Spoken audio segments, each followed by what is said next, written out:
Jordan Henderson, favourite to win Player of the Year. What a joke. What's next? Jesse Lingard for Premier League Goal of the Year. If you know, you know. Hello and welcome to the... He's not scored any goals. Hello and if you have to explain it, it's not so good, but it still stands. Hello and welcome to the United Stand. It's your latest Manchester United news and transfer news, and I hope you're doing well this morning. We've got lots to talk about. I like these sort of stories because they're actually from credible outlets. Again, it's coming from Ed Woodward. I mean, some people would say, is Ed Woodward credible? Well, it's come out of his mouth.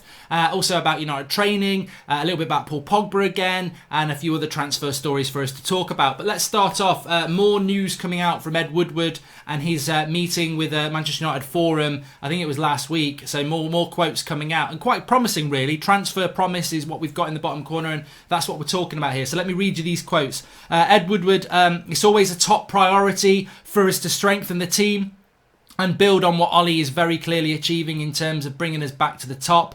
But we've got to have clarity on what the future holds. I mean, look, there's a statement in there that we could delve into. I don't think it's the time. And when he says that it's very clear that Ollie's achieving in terms of bringing us back to the top, I don't see the evidence of that. I hope we're going to see that, but I don't think on course to your worst ever Premier League season is clear that we are on the way back to the top. We hope we're on the way back to the top, and I think Woodward's got to say what he said there. But I think, look, let's not over-egg the pudding of lockdown. There's still a lot for Manchester United and Ole Gunnar Solskjaer to prove on the pitch, playing style, etc. But we're here to talk about transfers, and he says it's a top priority to strengthen the team and build on what Ollie wants to build on. And that is from Ed Woodward's mouth. And you take that and you take it to the bank and you say, well, where are these signings this summer? And you've got every right to say that. But there's always a but. And the but is this. We need some clarity on what the future is to hold. He said that... He said once we've got visibility of a path through the crisis and coming out of the other side to relative normality, then of course we aim to be highly competitive in the transfer market. And that to me is the but. This is a businessman we're dealing with. I've got no problem with Ed Woodward in relation to the fact that he's a businessman. I think we all know that. But what he's saying there is, we want to strengthen the team. We want to back Ole Gunnar Solskjaer. We want to be successful on the pitch, but we've got to wait for clarity on a path out of this situation back to normality. And what you're talking about there in relation to clarity is sponsors and TV money, and does football come back? And that's what he's talking about. And we were talking about this last night, and I hadn't seen these quotes last night, but that's what we're talking about. It's a transfer promise that if we can get back to normality, we will strengthen this team. But it's also a warning. If we don't get back to normality and we don't get the clarity of what happened... Look, worst case scenario, and some would say this is best case scenario. I'm just saying worst case scenario in relation to Manchester United transfers. Worst case scenario is football doesn't come back. The season gets cancelled. We lose sponsorship money. We lose TV money. We don't sign any players. And I don't think this has been mentioned enough as well, because it's common fact. Like, if this season gets cancelled, then there's a real opportunity... a real scenario that BT, Sky, everybody else says, well, we're not paying you the full amount for the season because we didn't get a full season. So that means a massive drop in revenue for clubs. But also, where do Manchester United fit in? Because we're currently fifth. Do we get into the Champions League next year because we're fifth and Man City get dropped out of it? Or do they go back to last season and look at the top four and we don't get in?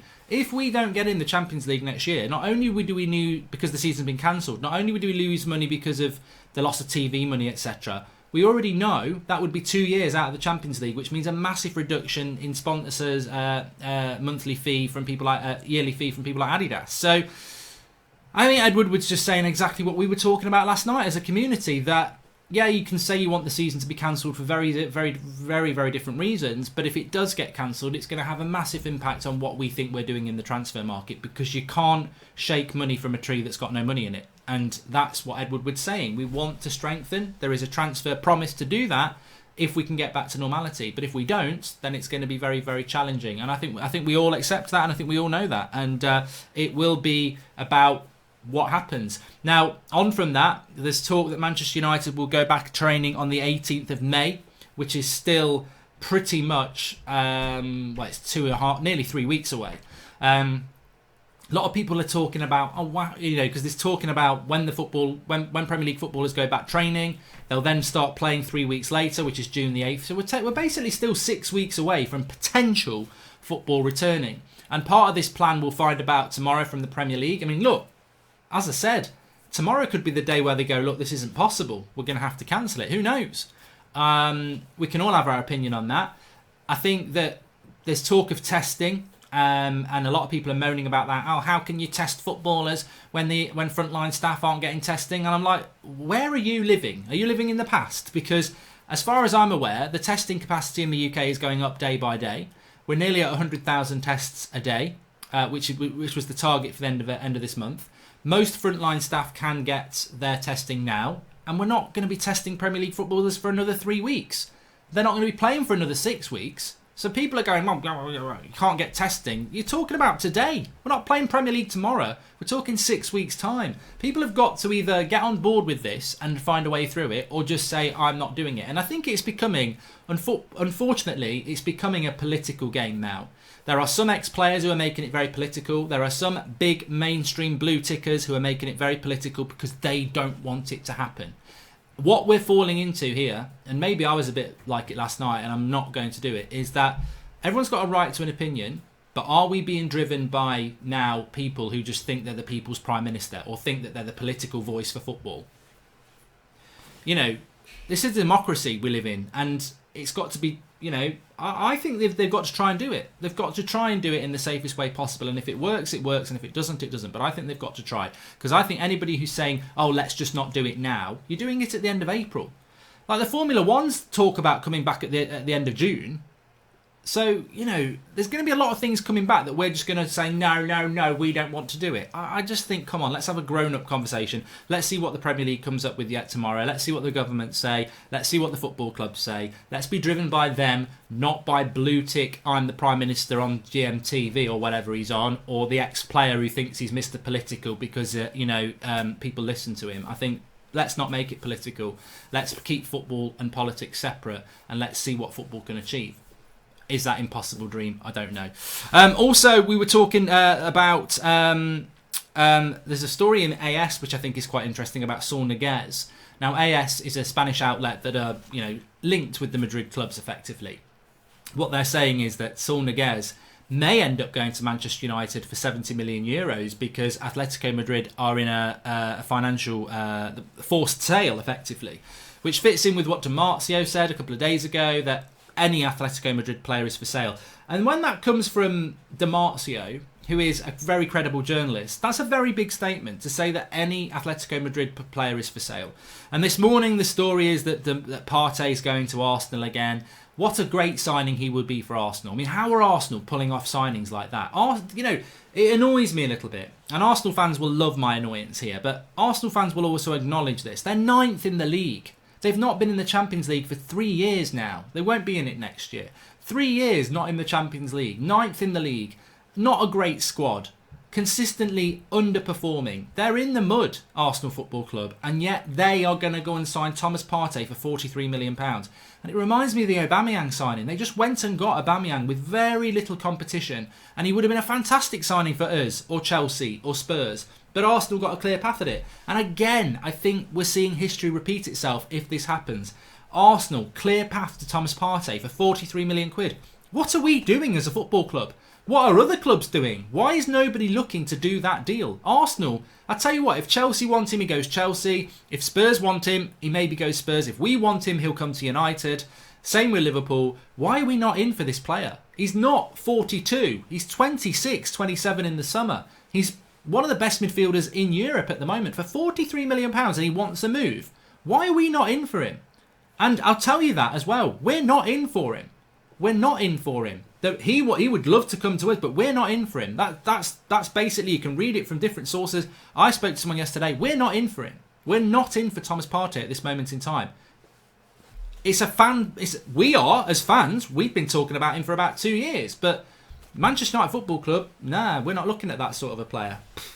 I don't get it. Are we going back Brexit FC? I don't know. But we should be looking at that, because I'll tell you what, if Arsenal get him, he's going to be a fantastic signing, and he's going to make Arsenal a better team. And they could potentially be a rival for us next season. So, Saul Niguez, Atletico Madrid, Di Marzio 2 days ago, every player's for sale. AS saying that, look, they might be forced to sell. And if it's true what Fabrizio Romano said, that Barcelona are losing 5 million every day, imagine what Atletico Madrid are losing, having spent a load of money last summer, that they will still be paying those signings off. That's the thing. The coronavirus has probably hit Atletico Madrid bigger than any club, because they bought a load of players last summer and they wouldn't have paid for them outright. They'll be paying it year after year after year. They've had a bad season. They spent massively last summer. Bad season, no Champions League football potentially. So they will need to sell, and they may need to sell on the cheap, and there may be an option to get Solskjaer there. But why would United do that? Why would United go for Solskjaer? And look, would you take Solskjaer over Thomas Partey? Of course I would. Maybe that's the path United are looking at. But I don't see, as I said with Grealish last night, I don't see how United sign Sancho and Grealish without Pogba leaving. And again, another story coming out about Paul Pogba from Calcio, which is another Italian outlet. Of course, it's around Juventus, saying that Manchester United will not be extending Paul Pogba's contract. They're looking to sell him in the summer, but they want the right price for him. Juventus, as Fabrizio said and as Di Marzio said, looking for swap players, looking at people like Costa, Rabiot and Pjanic, none of which I would take as a Pogba deal, to be honest with you. Manchester United apparently want centre-backs, and De Ligt has been mentioned, but Calcio is saying this is virtually impossible because Juventus don't want to lose their best players to bring Pogba here. But I think that's the stance United have got to take. We don't want cast-offs. We don't want players that Juventus don't want anymore. We want a quality player for a quality player. And if Pogba's going to go, then United, and it's going to be a swap deal, then United need to bring in a player that is a quality player. And that maybe that's what we will do. But I think the Pogba story is yet to be written. I believe Ole Gunnar Solskjaer when he says expect to see him next season. But when I spoke about that a couple of days ago, expectations aren't reality, and expectations today can be very different tomorrow when you've had that chat with Mino Raiola. And I don't think United have had that chat with Pogba and Mino Raiola yet. And it could result in a new contract, but it could result in him leaving the club. We'll just have to wait and see. At the moment, I don't know with Pogba. I think there's so much uncertainty around football. But it's very interesting what Rio Ferdinand was saying about Paul Pogba. I don't know whether anybody saw it yesterday. I think it was on his YouTube channel. He was talking about Pogba. And he said, look, maybe Pogba has been inconsistent, but so is the club around him. And that wasn't the direct quote, but that's more or less what I took from it. And is he not right on that? Is that not what we've been talking about for years? I absolutely, totally would argue with Rance, who loves him, and anybody who loves Pogba. And I like Pogba. I'm not anti-Pogba. Anybody who watches the show knows I'm not anti-Pogba. Martial's one of my favourite players, but at the end of last season, I was saying he was crap. I think you've got to have that honesty, because I'm not a player FC. I'm Manchester United FC. I support Manchester United. I like players, but I would never support a player over the club because the club's more important to me. So if a player's not performing, I think they must get criticised. And I did that about Martial, and I have done it about Pogba. But I ultimately think Paul Pogba is one of the greatest midfielders in the world when he's playing well. Has he done that enough in a United shirt? No, absolutely not. Has he been inconsistent? Yes, I think he has. But what Rio said is what we have said, is that has he had consistency around him? And as Rio said, and as we've said as well, you've got to, the blame lies at both doors, because Pogba could have done better, of course he could. But so could the club in making Pogba's situation better. You look at the amount of managers we've had with Paul Pogba at Manchester United. I mean, there's been two, effectively, Mourinho and Solskjaer, but that's not stability.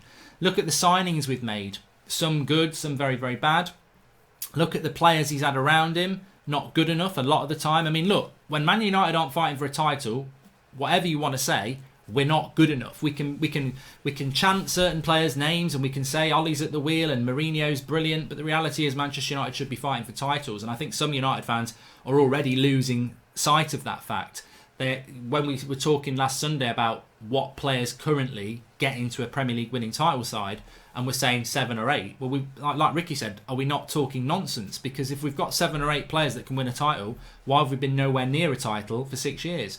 So Pogba hasn't had the circumstances around him, and I think part of the blame is due to Manchester United. But hopefully, and if Pogba stays, we will see, I think we are doing better. At the moment, we are doing better, and it's early days, but we are doing better around recruitment. The squad is looking better. There's younger players coming through. There's some good players there. Put that around. I mean, I think we'll see a better Paul Pogba with Rashford, Martial and Bruno around him than we have done. So, but I do think that Rio is correct about that. I think that And it's what many of you said for a long time. Yeah, look, Pogba's been inconsistent, but has the platform been there for him? He definitely should have done better. I'm not saying that. But I also think you buy a player like Paul Pogba for a world record transfer fee and then just drop him into a team and expect it to work. It's one piece in a puzzle. And it's a very good piece, but you've got to get players of that quality around him. And I would argue that we haven't really ever done that up until probably now, where 3 years on, Rashford's looking like he can be world class. Martial too, Bruno as well.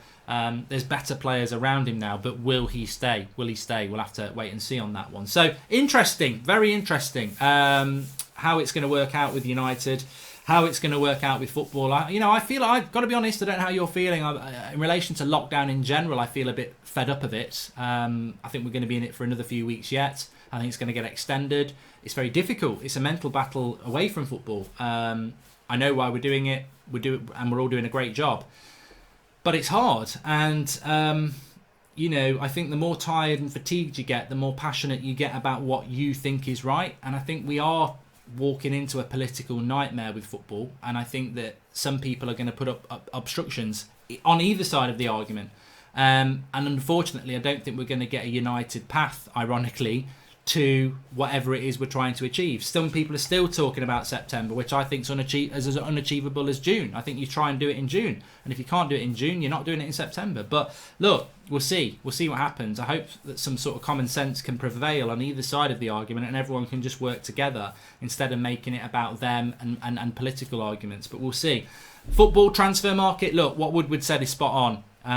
Yes, there is a transfer promise there in what he's saying to back Ole Gunnar Solskjaer and strengthen the team. But when we get back to a normality, not if we're going to lose a season, not if we're going to lose money, not if we're going to lose sponsorship. And the cold, harsh fact is, you might not want Liverpool to win the league and you might want the season to be cancelled. But if the season gets cancelled, I don't think we'll have the money to sign Jadon Sancho. I don't think anybody will have the money to sign anybody because there will be no money because everyone's going to lose loads of money.